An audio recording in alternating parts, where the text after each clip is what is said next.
Hello and welcome to my Book Talks presentation. Today I'm going to talk about 5 books from the Dear America book series. The Dear America book series are books written in the form of a journal of young men and women during an important period in American history. The series are based on historical events, with some of the characters based on actual historical events, real people, and fictional characters.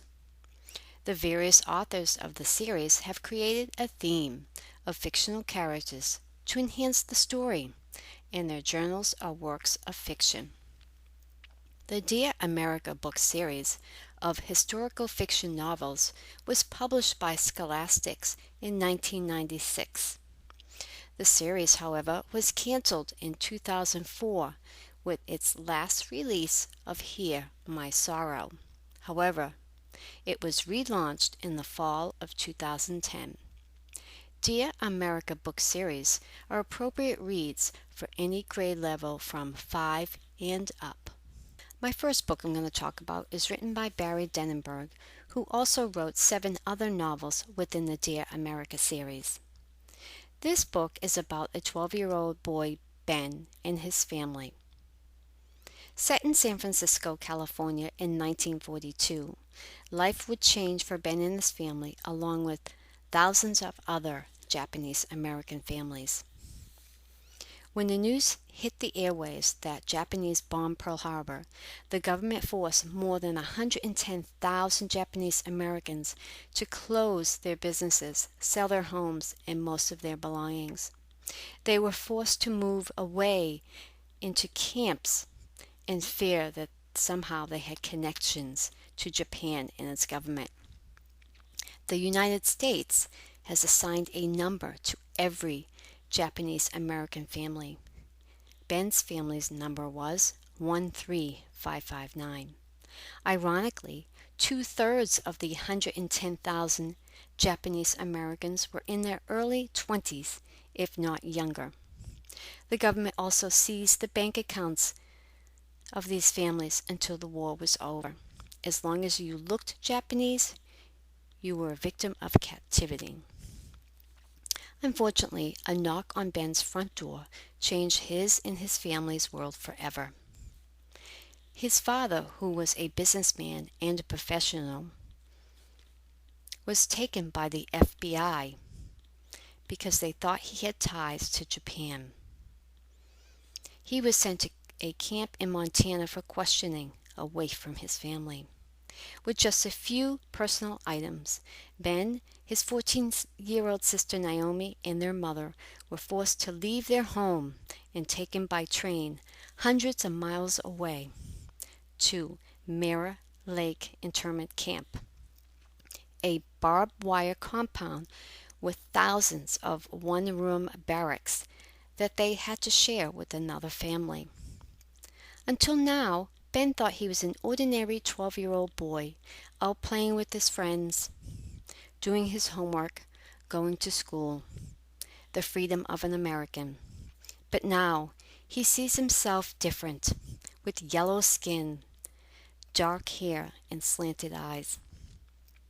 He is an American, but he's treated as the enemy. Would Ben ever see his father again? Would he ever see his best friend, Robbie? Would Ben and his family ever return home? Do they have a home to return to? Find out what happens. Read Ben's journal as he records his thoughts and experiences firsthand as a prisoner during World War II. My second book I'm going to talk about is The Journal of Rufus Rowe, written by author Sid Hittey. Set in Bowling Green, Virginia in 1862, a 16-year-old boy named Rufus Rowe runs away from home and ends up in Fredericksburg, Virginia, where he becomes a witness to the Battle of Fredericksburg, the Yanks against the rebels, Americans fighting Americans. Once in Fredericksburg, Rufus befriends the Meyer family and is invited to stay in their stables until he finds work. While there, he becomes good friends with George, one of the Mayer family slaves. As war sets in and moves closer to the Brompton house, the Mayer family decides to pack up and head away from the battle, leaving George and Rufus behind to tend to the house. Rufus spent the next few months with George and getting to know the soldiers, the generals, the corporals, and all the other military soldiers within Fredericksburg.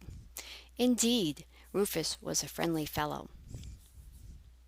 However, what will become of Rufus? Does he stay in Fredericksburg?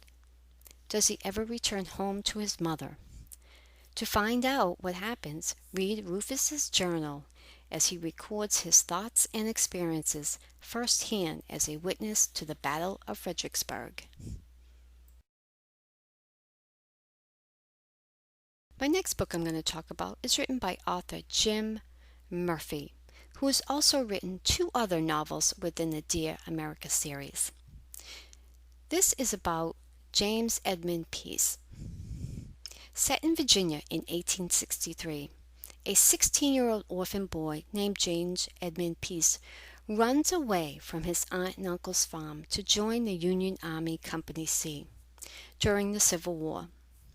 While there, he befriends another soldier named Johnny Henderson, who sticks up for James when others are not so kind. Johnny starts to share stories to his family back home about the war, about Company G, and about Lonely James. Johnny's 14-year-old sister Sarah becomes interested in James and starts to write to him. James is overwhelmed with the thought of someone so kind as Sarah, who is taking the time to write to him. After all, they have never met before, nor had a picture of one another. James welcomed the thought of receiving more letters from Sarah and looked forward in writing her back. As James and Sarah continue to write to one another, the battle is ongoing. However, while out in the field battling the war, James gets lost within the woods and realizes he is no longer with his men from Company G, but rather surrounded by the enemy. He remains on the run from the enemy and is so disoriented that he cannot find his way back to the company. During his run, he comes upon a small smoked house and finds a woman slave inside and begs for food and water and help. Does she turn him over to the enemy? Does she help James escape? Or is she looking for something in return? Will James ever find his friend Johnny and the other men from Company G? And what about Sarah? Will he ever hear her or see her? To find out what happens, read James's journal as he records his thoughts and experiences firsthand as a soldier in Company G. My next book I'm going to talk about is The Voyage of the Great Titanic, written by author Ellen Emerson White, who has also written 3 other novels within the Dear America book series. 13-year-old Margaret Ann Brady, an orphan for girls in London, England. When Margaret was 5 years old, her father died in a work accident, and her mother died a few months later from an illness. Margaret and her older brother William, who was just 10 years old, did his best to take care of her. However, after months with no solid shelter, begging for food from merchants, picking through trash cans and sleeping under bridges, William was faced with a big decision as Margaret was getting sick and too weak to walk. He decided to leave her on the doorsteps of an orphanage so the sisters could and would take care of her. Margaret, too weak to protest, accepted her fate and watched William walk away without looking back to her. Margaret was safe in the orphanage and developed a special bond with Sister Catherine. She remained there until she was 13 years old, when Sister Catherine told her she was chosen to accompany Mrs. Carstairs, a wealthy American woman, to America via the Titanic. Mrs. Cartsteels provided her with the finest clothing of dresses, wide-brim hats, silk gloves, and shiny shoes that Margaret has never worn before.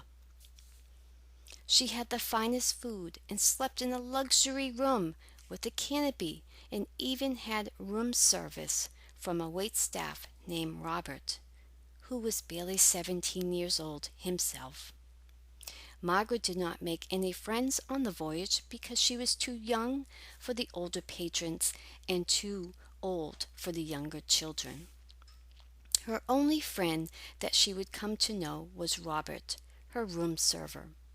While on board the Titanic, she thought often about Sister Catherine back in England and her brother William in the States.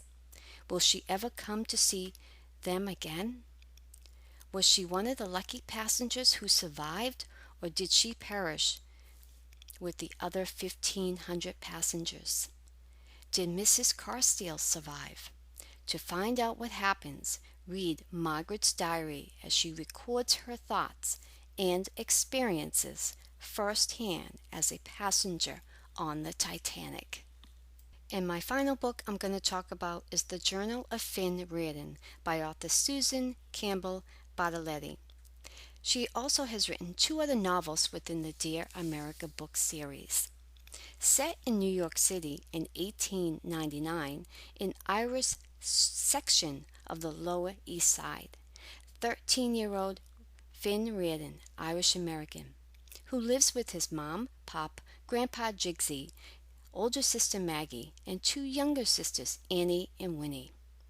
Finn is a newspaper boy, aka Newsy, one who sells newspapers and reports the latest news to reporters, just like his best friend Thomas Higgins, or aka Racetrack, and his other friends Jimmy, Grim, and Mush. Finn and his friends are always on the hunt for the breaking news, as they believe stories of tragedies will sell the most papers and yielding a nice profit. Finn is a typical boy who sells the newspapers in the afternoon after school so he can help his family. Finn hates school and hopes to become a reporter one day, and when he turns the young age of 14, he plans to quit school just like his pop, grandpa, and older sister Maggie. However, his parents have plans for him to continue school and even attend college. One day, tragedy strikes the Reardon household as Pop suffers a work accident causing him to lose his job. They are eventually forced onto the streets as their money and food supply runs out. Will the Reardon family recover and find shelter? How does Finn handle his family situation? Does he follow his dream to become a newspaper reporter, or does he remain in school? To find out what happens, read Finn's journal as he records his thoughts and experiences firsthand as a newsie. And finally, my last slide is a reference. It includes the author's name in alphabetical order with the title of each book that I talked about. I hope you enjoyed this presentation as I enjoyed reading the books. Thank you so much.